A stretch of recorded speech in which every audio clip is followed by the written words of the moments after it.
Assalamualaikum warahmatullahi wabarakatuh.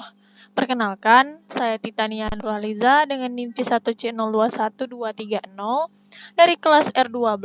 Nah, di sini saya ingin memenuhi salah satu tugas mata kuliah perpajakan, yaitu mengenai daftar perhitungan pajak, depresiasi, dan amortisasi. Nah, tanpa berlama-lama lagi, langsung saja ke materi. Nah, yang pertama yaitu daftar perhitungan pajak. Nah, daftar perhitungan pajak, biasa disebut juga daftar pengenaan pajak, adalah jumlah harga jual, penggantian nilai impor, nilai ekspor, atau nilai lain yang dipakai sebagai dasar untuk menghitung pajak yang terutang. Nah, pajak yang terutang itu baik PPN atau PPh pasal 22, PPh pasal 23, dan PPh pasal 4 ayat 2 sesuai ketentuan yang diatur dalam Peraturan Perundang-undangan Perpajakan. Ada beberapa jenis dasar pengenaan pajak yang masing-masing terdiri dari bermacam-macam dasar untuk menghitung pajak terutang ini. Nah, yang pertama yaitu dasar pengenaan pajak penghasilan atau DPP PPh. Sebagaimana tercantum dalam ketentuan undang-undang pajak penghasilan, dasar pengenaan pajak penghasilan ialah yang pertama itu DPP PPh 22 atau DPP nilai impor. Nah, nilai impor merupakan nilai uang yang menjadi dasar untuk perhitungan bea masuk ditambah pungutan lain yang dikenakan pajak sesuai Undang-Undang Pabean untuk impor barang kena pajak. Nah, nilai impor ini tidak termasuk PPN yang dipungut menurut PPN. Yang kedua yaitu DPP PPh 23. Nah, DPP PMK PPh 23 ini adalah nilai atas imbalan sehubungan dengan jasa teknik, jasa manajemen, jasa konstruksi, jasa konsultan, dan jasa lain yang dipotong dari jumlah bruto tidak termasuk PPN. Nah, yang ketiga yaitu DPP PPh 15. DPP PPh pasal 15 ini adalah merupakan pengenaan pajak pada wajib pajak perusahaan pelayaran. Dasar pengenaan pajak PPh 15 ini adalah norma perhitungan khusus penghasilan neto yakni 4% dari peredaran bruto. Nah, yang kedua yaitu jenis dasar pengenaan pajak pertambahan nilai. Nah, sesuai ketetapan dalam Peraturan Menteri Keuangan atau PMK yang mengatur tentang pengenaan pajak, penghasilan, dan PPN, jenis-jenis DPP yang dijadikan dasar untuk menghitung pajak terutang PPN adalah yaitu DPP harga jual. Nah, harga jual merupakan nilai uang dari semua biaya yang diminta atau yang seharusnya diminta oleh penjual. Karena penyerapan suatu barang kena pajak atau BKP, harga jual ini tidak termasuk PPN yang dipungut. Menurut Undang-Undang PPN dan potongan harga yang dituliskan pada faktur pajak. Yang kedua yaitu DPP penggantian. Nah, penggantian yang dimaksud adalah nilai uang yang dari semua biaya yang diminta atau yang seharusnya diminta oleh pemberi jasa karena penyerahan jasa kena pajak atau JKP. Yang ketiga yaitu DPP nilai ekspor. Nilai ekspor merupakan nilai uang atas semua biaya yang diminta atau seharusnya diminta oleh eksportir. Yang keempat yaitu nilai impor. Nah, nilai impor adalah nilai yang berupa uang yang menjadi dasar perhitungan bea masuk ditambah pungutan lainnya yang dikenakan pajak berdasarkan ketentuan perundang-undangan pabean untuk impor barang kena pajak. Tidak termasuk PPN yang dipungut menurut Undang-Undang PPN.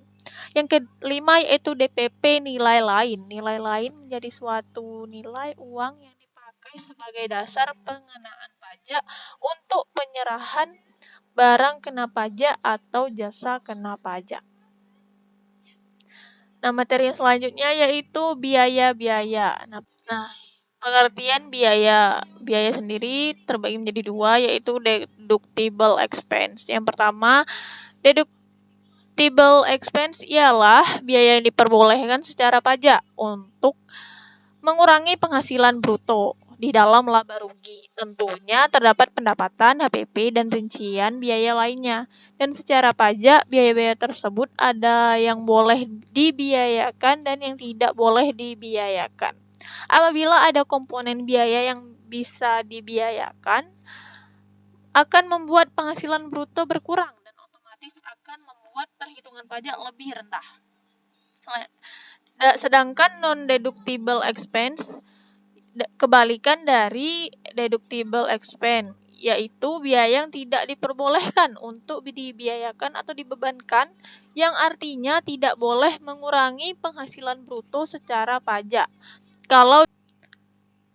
Kalau di laporan keuangan komersial atau internal, Anda melakukan pencatatan ataupun pengurangan yang sesuai dengan transaksi real di lapangan, tidak akan menjadi masalah. Nah, biaya-biaya yang dapat dikurangkan dari penghasilan bruto. Nah, diatur dalam Undang-Undang Nomor 36 Tahun 2008, Pasal 6 Ayat 1, biaya yang secara langsung atau tidak langsung berkaitan dengan kegiatan usaha. Di antaranya, biaya pembelian bahan, biaya berkenaan dengan pekerjaan atau jasa termasuk upah, gaji, honorarium, bonus, gratifikasi, dan tunjangan yang diberikan dalam bentuk uang. Bunga sewa, dan royalti, biaya perjalanan, biaya pengolahan limbah, premi asuransi, serta biaya promosi dan penjualan yang diatur dengan berdasarkan peraturan Menteri Keuangan, biaya administrasi, dan juga pajak kecuali pajak penghasilan. Nah, penyusutan atas pengeluaran untuk memperoleh hal berwujud dan amortisasi atas pengeluaran untuk memperoleh hak dan atas biaya lain yang mempunyai masa manfaat lebih dari 1 tahun. Yang ketiga yaitu iuran kepada dana pensiun yang pendiriannya telah disahkan oleh Menteri Keuangan. Selanjutnya, kerugian karena penjualan atau pengalihan harta yang dimiliki dan digunakan dalam perusahaan atau yang dimiliki untuk mendapatkan, menagih, dan memelihara penghasilan. Kerugian selisih kurs mata uang asing dan biaya penelitian serta pengembangan perusahaan yang dilakukan di Indonesia, dan juga biaya beasiswa magang dan pelatihan. Nah, selanjutnya biaya-biaya yang tidak dapat dikurangkan dari penghasilan bruto. Diatur dalam Undang-Undang Nomor 36 Tahun 2008 Pasal 9 Ayat 1, pembagian laba dengan nama dan dalam bentuk apapun seperti dividen, termasuk dividen yang dibayarkan oleh perusahaan asuransi kepada pemegang polis, dan pembagian sisa hasil usaha koperasi. Yang kedua yaitu biaya yang dibebankan atau dikeluarkan untuk kepentingan pribadi pemegang saham, sekutu, atau anggota. Yang ketiga yaitu pembentukan atau pemupukan dana cadangan.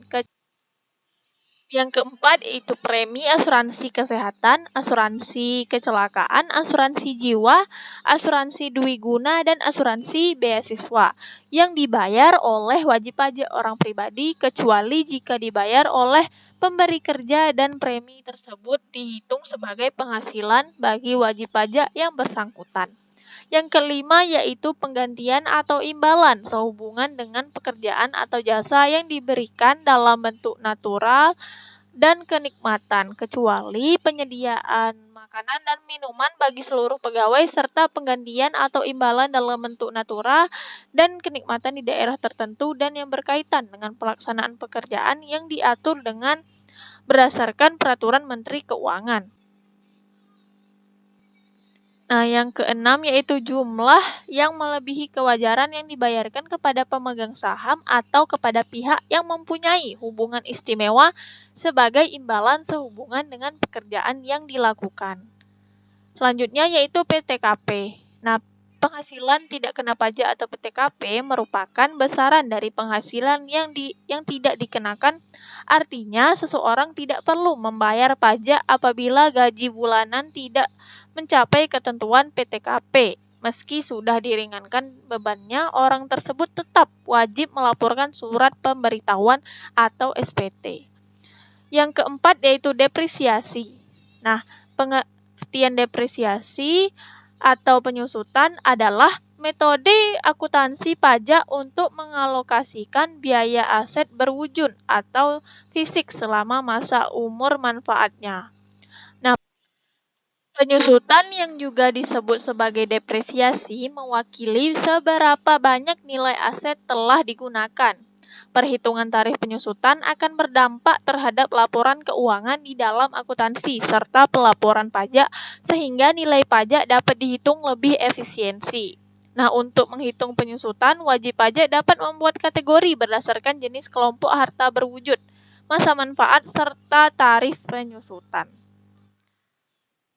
Nah, depresiasi untuk tarif penyusutan dapat ditetapkan sebagai berikut, yaitu dalam kelompok harta berwujud, bukan bangunan, kelompok 1, masa manfaatnya 4 tahun, serta tarif penyusutan ayat 1 25%, ayat 2 50%, kelompok 2 8 tahun 12,5%, ayat 2 25%, kelompok 3 masa manfaatnya 16 tahun, ayat 1 6,25%, serta tarif penyusutan ayat 2 12,5%.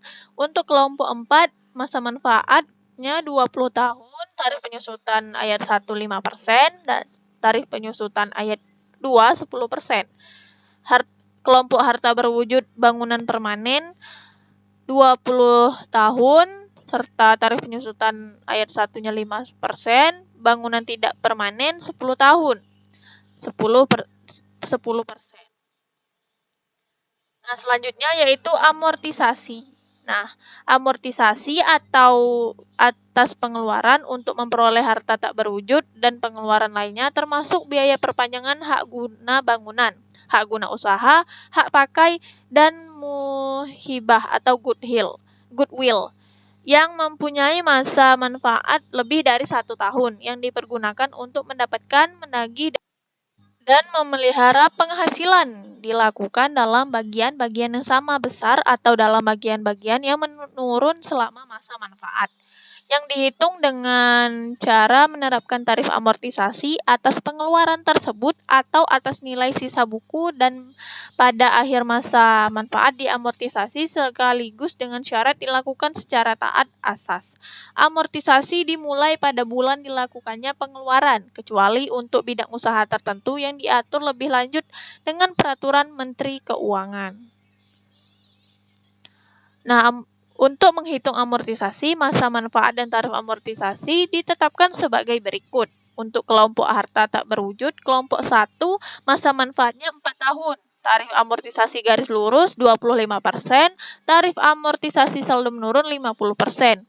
Untuk kelompok 2, masa manfaat 8 tahun, tarif amortisasi garis lurus 12,5%, dan tarif amortisasi saldo menurun 25%. Untuk kelompok 3, masa manfaatnya 16 tahun, tarif amortisasi garis lurus 6,25%, tarif amortisasi saldo menurun 12,5%. Dan kelompok 4, masa manfaatnya 20 tahun, tarif amortisasi garis lurus 5%, tarif amortisasi saldo menurun 10%. Nah, tak terasa sudah sampai di penghujung materi tadi. Apabila terdapat kesalahan pengucapan, saya mohon maaf. Sekian dari saya. Wassalamualaikum warahmatullahi wabarakatuh. Terima kasih.